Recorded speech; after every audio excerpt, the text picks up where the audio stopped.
Now we shall begin. You should answer the questions as you listen, because you will not hear the recording a second time. Listen carefully.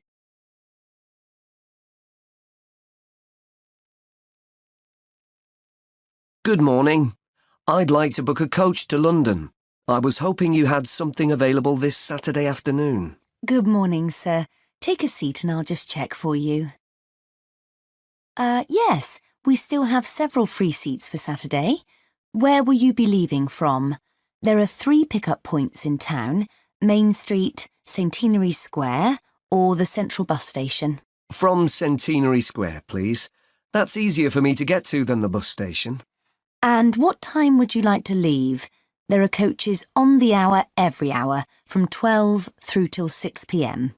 Well, I'm meeting someone at the station in London and I need to be there for 4:30. So, which one would you recommend? Well, there's one leaving at 1 that arrives at Victoria Station at 4:10, if that's any good.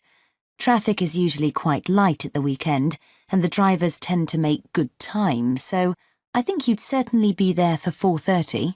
OK, that sounds just right. I think I'll take that. I can always phone ahead if I'm going to be late. And when are you returning, sir? Actually, I'm not sure when I'll be coming back, so I won't book a return ticket, just one way. I can always book you an open return if you'd like.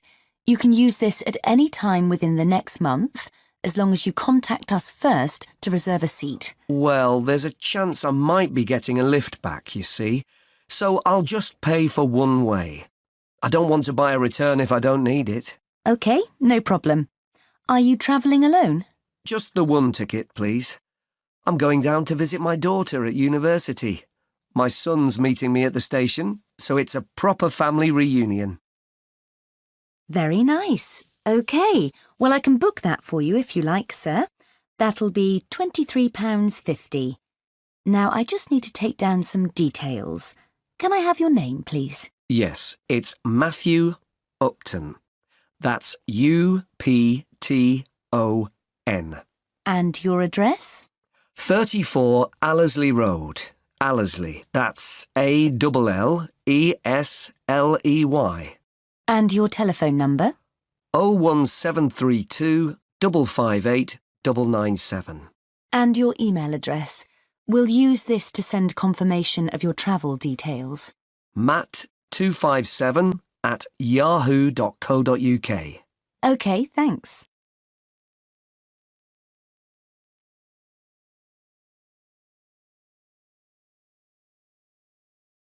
Now listen and answer questions 8 to 10. Before I forget, I'll be taking a little luggage. Is there a set luggage allowance? We offer a very good luggage allowance. You can take 2 suitcases as long as they're no more than 20 kilos each. That's 40 kilos in total, and 1 small item of hand luggage on the coach. Most people find that more than adequate. Any additional items carry an extra charge of £10 for each bag. I certainly won't be taking that much, so I should be OK. I was worried I might be taking too much. Would you like travel insurance included with your ticket? It's an additional £2. No, I don't think so. No problem. It's not compulsory. OK. How will you be paying? Actually, I've been having trouble with my debit card today, and I've left my chequebook at home, so I'd better pay in cash. You'll give me a receipt, won't you? Certainly, and we'll send confirmation to your email address as well. So that's £23.50, sir. If you just wait a minute, I'll print you off a receipt.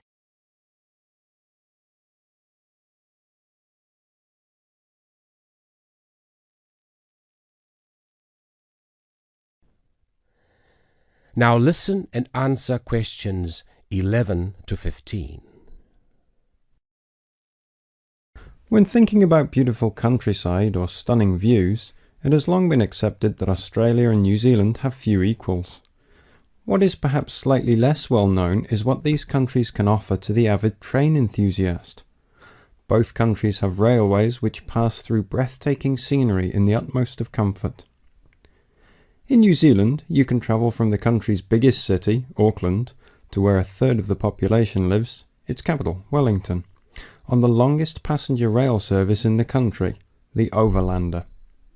Crossing 681 kilometres, the train winds through the lush farmland of the Waikato and up the Raurumu spiral onto an amazing volcanic plateau surrounded by native bush. On a clear day, you will be able to see three of New Zealand's most famous volcanoes, Mount Ruapehu, Mount Narahoe and Mount Tongariro. The whole journey can be completed in 11 hours, but for those keen to see a little more of the country, the trip can be extended over 3 or 4 days.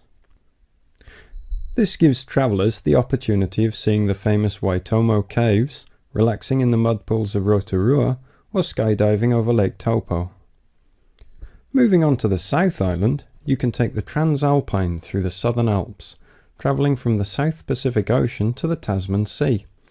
Climbing from Christchurch right into the Alps, this 223-kilometre trip is particularly impressive as the train passes through 16 tunnels before descending to Greymouth at the end of the line.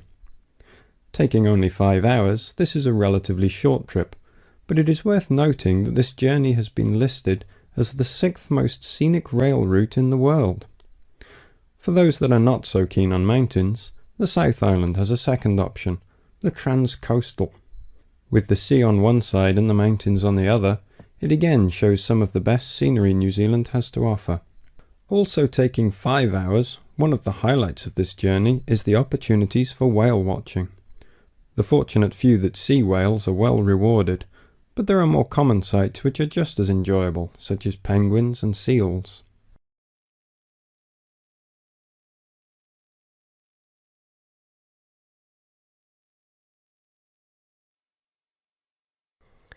Now listen and answer questions 16 to 20.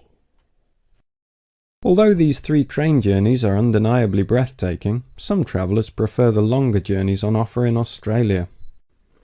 The Indian Pacific, for example, which travels from Sydney through to Perth and has been dubbed the adventure that spans Australia. With 3 nights on board, the train takes in the Blue Mountains and the Nullarbor Plains, and, as the name implies, the Indian Pacific shows you 2 oceans. This train journey holds 2 world records. Covering 4,352 kilometres, it is one of the world's longest train journeys. It also travels the world's longest straight stretch of railway track, 478 kilometres.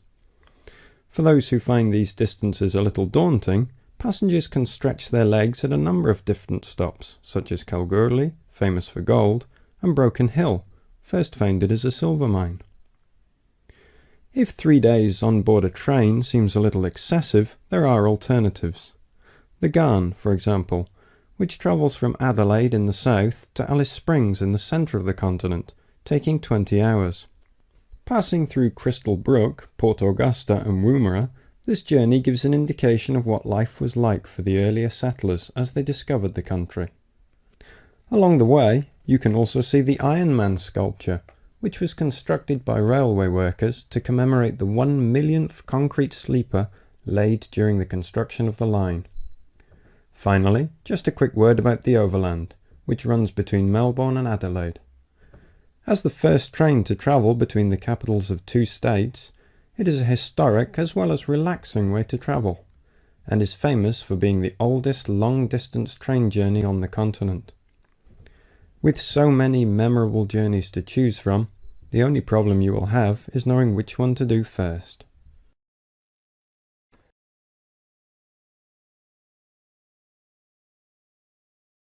Now listen carefully and answer questions 21 to 27. Hi, Dr. Reed. Are you busy right now? Do you mind if I come in for a second? Hey, Kiana. No, I don't mind at all.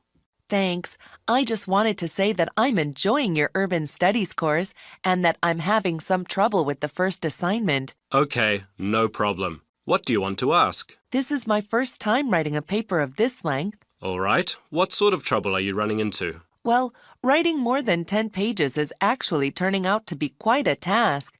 I've been rereading some of the material, and I'm just not sure how to approach the assignment. Yes, it takes some time to get used to academic writing assignments. More time than I expected, really. I also want to do a really good job on the assignment.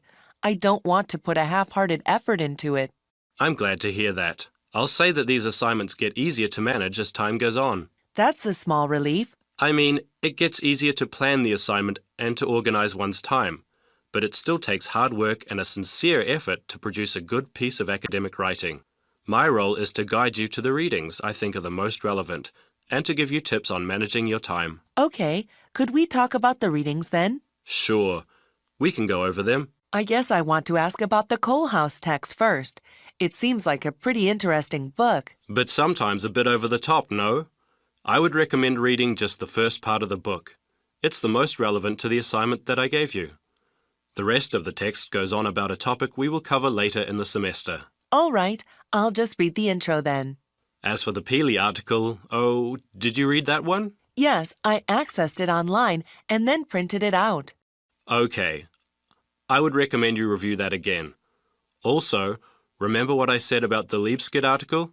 I think you told the class to focus on the research methods, right? Yes. She approaches the problem in an innovative way. Let's see. For the Gary article, I think you should... Let me see. I think it would be best for you to read just the conclusion. Just the conclusion. I see. Yes, I would ask you to read the whole thing, but this way would be more efficient. Speaking of which, you should not bother reading the Wolfson article. Yeah, it didn't seem particularly relevant to the topic. Let's see. Any other reading you wanted to talk about? Let me see. Yes, the Cudler article. What do you think of that one? Ah, yes. How could I forget? That one is pretty central to the topic. I really think you must go over it again.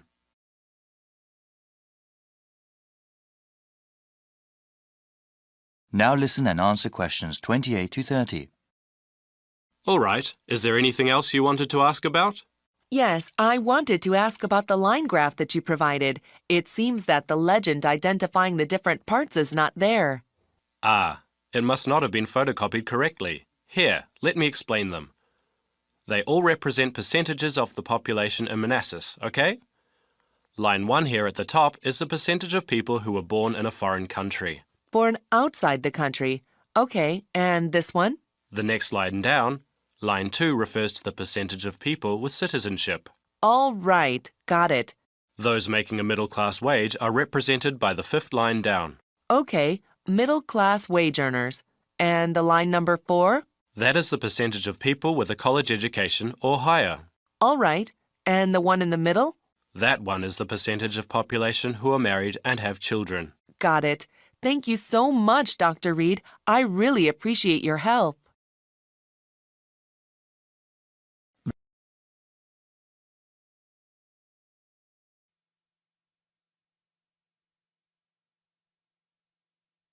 Okay, can you quieten down, please? Now, today I'm going to talk to you about your assignment. We've been studying the effects of the exchange rate, so I'm going to give you a project to do on this. Right, can you make some notes while I'm talking? The first thing that I'd like you to do in order to prepare this is to select where you're interested in. I mean, which country, and therefore which currency you're going to be operating in. Okay, now the purpose of the project is to make money, and I'm hoping some of you will make a significant amount. So, I want you to suppose that you have £100 that you will have to invest purely in the rises and falls of the exchange system. In other words, you'll be trying to predict rates. This is a project that you'll be doing together, but before you work together, you'll have to go off and research what you need to know about the economy of that country and how well it's doing or is expected to do in the near future. You could all make up a little information sheet with your notes on, clearly legible, because then I want you to get together, we can do that next week, and to go round and read about each other's countries. When you see how well or badly each country is doing, I want you to decide what your exchange rate is going to be against all the other currencies. After that is all sorted, what you're going to do is go round the other students and attempt to sell your money to the others. Remember, this will depend on the success of your country's economy and the rate you fixed for your currency. Now, you're not allowed to just swap currencies with each other, but you may wish to buy from the other countries. But you must do a proper transaction. All the way through this, you must keep your accounts properly for each transaction. I'll give you 1 week to do this, and then we will set a time for the deals to finish, a bit like the stock exchange. And at that point, I will ask you to calculate how much you have made. Is that clear?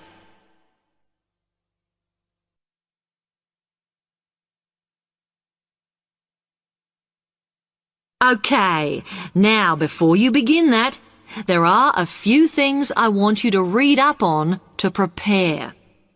You need to look at the economies of the UK's main trading partners. I don't mean all of them, because that would be over 80, but just the 29 principal ones. There are summaries in the last 3 books on the book list I've given you. And so that you can practice applying the criteria on assessment I gave you, I'd then like you to focus just on one sector across all the countries. The most common one across every country is farming. But as much agricultural produce is for domestic consumption, I'd like you to look at manufacturing. Then I would like you to do a detailed investigation of one particular aspect.